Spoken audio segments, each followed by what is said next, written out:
ప్రేక్షకులకు నమస్కారాలు. హ్మ్.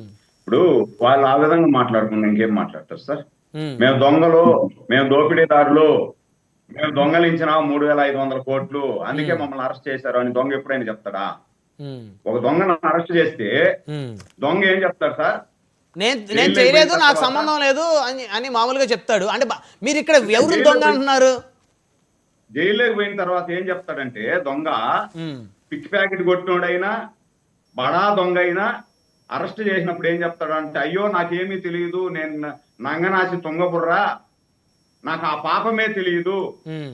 నేను చాలా నీతివంతుడు, ధర్మరాజుకు పక్కనింటోని, హరిశ్చంద్రుడి పై ఇంటోని హ్మ్. అని చెప్తారు కానీ నేను హ్మ్. దొంగలించాము, నేను అవినీతి చేశాను అని ఎవరు చెప్పరు సార్. హ్మ్.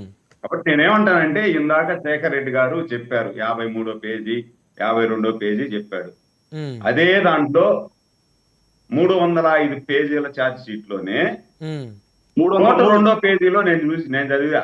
హ్మ్. 102 పేజీ నేను కూడా చదివా. హ్మ్. దాంట్లో ఏమిచ్చారంటే హ్మ్. 10 కంపెనీలు హ్మ్. 10 కంపెనీలు ఏమాత్రం ఈ కంపెనీలకి ఈ డిస్టలరీస్ మీద అవగాహనే లేని కంపెనీలు హ్మ్. 2020లో స్థాపించారు. హ్మ్. ఆంధ్ర డిస్టలీస్ 2020, హ్మ్. లీలా డిస్టరీస్ 2020, హ్మ్. ఓలా డిస్టలీస్ 2020, హ్మ్. 21, కరపటి బ్యావలైస్ 2021, హ్మ్. నసాన్ ఇది 2020. ఇట్లా 10 కంపెనీలు. దీంట్లో గమ్మత్తైన విషయం ఏమంటే బ్రహ్మనాయుడు గారు, హ్మ్. లాజిస్టిక్ కంపెనీస్ ఉంటాయి కదా, లాజిస్టిక్ కంపెనీస్ ఏం చేస్తాయంటే మామూలుగా నాకున్న నాలెడ్జ్ ప్రకారం హ్మ్. ఎక్స్పోర్ట్ ఇంపోర్ట్ చేస్తాయి. అవును. లాజిస్టిక్ కంపెనీలు ఎక్స్పోర్ట్ ఇంపోర్ట్ చేసే కంపెనీలు కూడా ఈ డిస్టలరీస్ లో ఏ మాత్రం అనుభవం లేనట్టు కూడా దీంట్లోకి వచ్చేసి ఆర్డర్ తీసుకున్నాయి. హ్మ్. మేము సరుకు సప్లై చేస్తాము హ్మ్. అని చెప్పి ఈ కంపెనీలన్నీ కూడా ఇదేమిది ఆ, లక్కర్ ఎక్స్పోర్ట్స్ అంట హ్మ్. 2021లో స్టార్ట్ చేశారు. లక్కర్ ఎక్స్పోర్ట్స్ అంట. ఎక్స్పోర్ట్స్ అంటే ఎక్స్పోర్ట్ అంటే ఎక్స్పోర్ట్ చేసేటివి. అవి కూడా ఆ ఎక్స్పోర్ట్ లాభం లేదనుకున్నాయో ఏమో నాకు తెలియదు కానీ హ్మ్. దీనిలో లెక్కర్ మేము ఎక్స్పోర్ట్ చేస్తాం ఇంపోర్ట్ చేస్తాం అని ఏమన్నా జగన్మోహన్ రెడ్డి గారికి చెప్పినారో ఏమో నాకు తెలియదు కానీ వాళ్ళు కూడా ఇక్కడికి వచ్చేసారు. దీనికి వచ్చి ఈ 10 కంపెనీలు కూడా కొత్తగా 2020లో ప్రారంభించిన కంపెనీలు. హ్మ్. వీళ్ళకు మద్యం తయారీ మీద ఏమాత్రం అవగాహన లేదు. ఏమాత్రం అవగాహన లేనటువంటి కంపెనీలు కూడా ఆర్డర్లు కోట్లలో ఆర్డర్లు తీసుకున్నారు.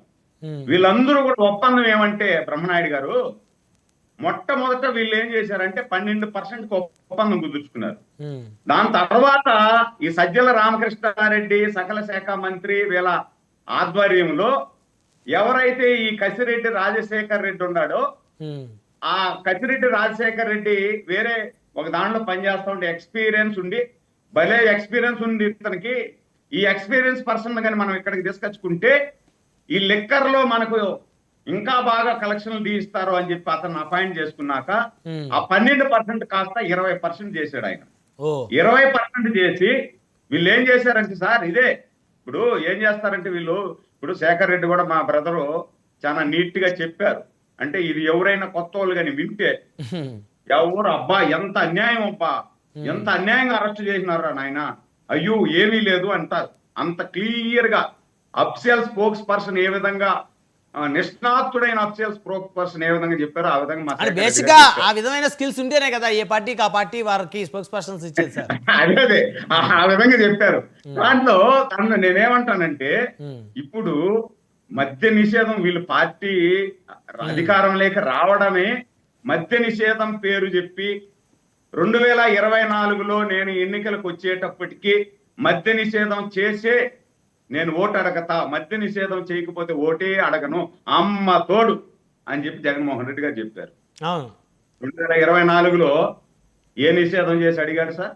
హ్మ్. నిషేధం చేయకపోగా బార్లా ఓపెన్ చేసి గవర్నమెంట్ ద్వారా షాపు మందు అమ్మించి నేను కూడా అనుకున్నాను సార్. అప్పుడు హ్మ్. కొత్తగా వచ్చినప్పుడు నేను కూడా ఏమనుకున్నా అంటే, పాపం జగన్మోహన్ రెడ్డి గారు మద్య నిషేధం చేయలే, పాపం ఏదో ఒకటి అధికారం చేపట్టినాడు, డబ్బులు లేవు కాబట్టి ఓకే మద్యాన్ని అమ్ముతున్నాడు, పారదర్శకంగా గవర్నమెంట్ షాపులు ఓపెన్ చేసినాడు అబ్బా నేను కూడా అనుకున్నా. అంత గవర్నమెంట్ వెళ్ళిపోయింది అనుకున్నారు. ఏమైందంటే నేను అనుకున్న రోజు 4వ రోజు ఏమైందంటే మద్యం షాప్ లేకపోతే ఎక్కడా కూడా ఏటీఎం, పేటిఎం, గూగుల్ పే ఇవన్నీ లేవు. ఓపెన్. డబ్బు ఇస్తేనే మద్యం, డబ్బు ఇవ్వకపోతే మద్యం లేదు. అప్పుడు అనిపించింది అబ్బా ఏమి తెలివిరానైనా, ఈయన ముఖ్యమంత్రి కాదు వ్యాపారస్తుడు, అద్భుతమైనటువంటి వ్యాపారస్తుడు, అంత అనుభవం ఉన్నటువంటి వ్యాపారస్తుడు. కాబట్టే రాజశేఖర్ రెడ్డి అధికారం లేక రాకముందు అప్పుల్లో ఉన్నటువంటి ఈ కుటుంబం రాజశేఖర్ రెడ్డి అధికారం లేకొచ్చి 6 సంవత్సరాలకే లక్షల కోట్లకు పడగలెత్తగలిగినాడు. లక్షల కోట్ల ఎన్ని లక్షల కోట్లకి పడగలెత్తుంటారు మీ అభిప్రాయం? అది ఓపెన్ మార్కెట్ లోకి వెళ్తే 1,00,000 కోట్లు ఉంటుంది సార్. ఓపెన్ మార్కెట్ లో గవర్నమెంట్ నామినేషన్ ప్రకారం ఒక 40-50 వేల కోట్లు ఉంటాయి. ఓపెన్ మార్కెట్ లో మామూలుగా కదా 10,000 ఉండే దగ్గర 50,000 ఉంటది కదా మామూలుగా. ఆ విధంగా తీసుకుంటే అన్ని కోట్లకు అధిపతి అయ్యాడు. ఎట్టయ్యాడు? అందుకే నేను అప్పుడప్పుడు అడుగుతాను డిబేట్ లో కూడా, జగన్మోహన్ రెడ్డి గారు యువకుడు, ఉత్సాహవంతుడు, అనుభవజ్ఞుడు, ఆయన బాగా సంపాదించేది నేర్చుకున్నాడు. ఈ ఆంధ్రప్రదేశ్ లో ఎవరు కూడా పేదరికం నిర్మూలన కావాలంటే చంద్రబాబు నాయుడు గారు ఏదో పీపోర్ అది ఇది పెట్టి డబ్బులు ఉన్నవాడి దగ్గర డబ్బులు లేనివాడికి సహాయం చేపిస్తున్నాడు. ఇవన్నీ వేస్ట్. జగన్మోహన్ రెడ్డి గారి దగ్గర కానీ అనుభవం తీసుకున్నామంటే 4 సంవత్సరాలలో 1,00,000 కోట్లు ఎలా సంపాదించవచ్చు అనే మహిమ చెప్తాడు. మనం అందరూ కూడా కోట్లాధీశ్వరులు కావచ్చు అనుకుంటే అందరికి ఎట్లా పాజిబుల్ అవుతుంది సార్? సామాన్యుడికి ఎట్లా అవుతుంది?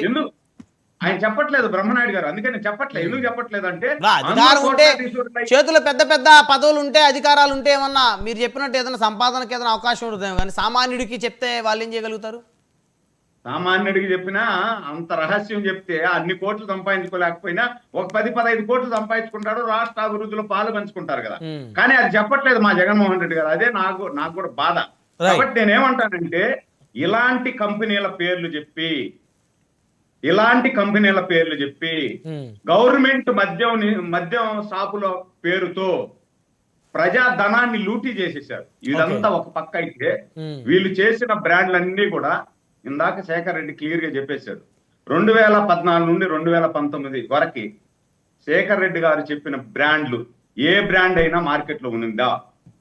2019 నుండి 2024లో మాత్రమే ఈ బ్రాండ్లన్నీ కూడా మార్కెట్ లో వెలుగులు చూశాయి. అంటే వాటికి పర్మిషన్ ఇచ్చింది చంద్రబాబు నాయుడు గారు ముఖ్యమంత్రిగా ఉన్న పీరియడ్ లోనే 2014 నుంచి 19 మధ్య కాలంలో వాటి పర్మిషన్ ఇచ్చారని చెప్తున్నారు ఆయన. అంటే ఆ పర్మిషన్స్ 17, 18 ఆ సమయంలో వచ్చి ఉంటాయి. నేను చెప్పేసి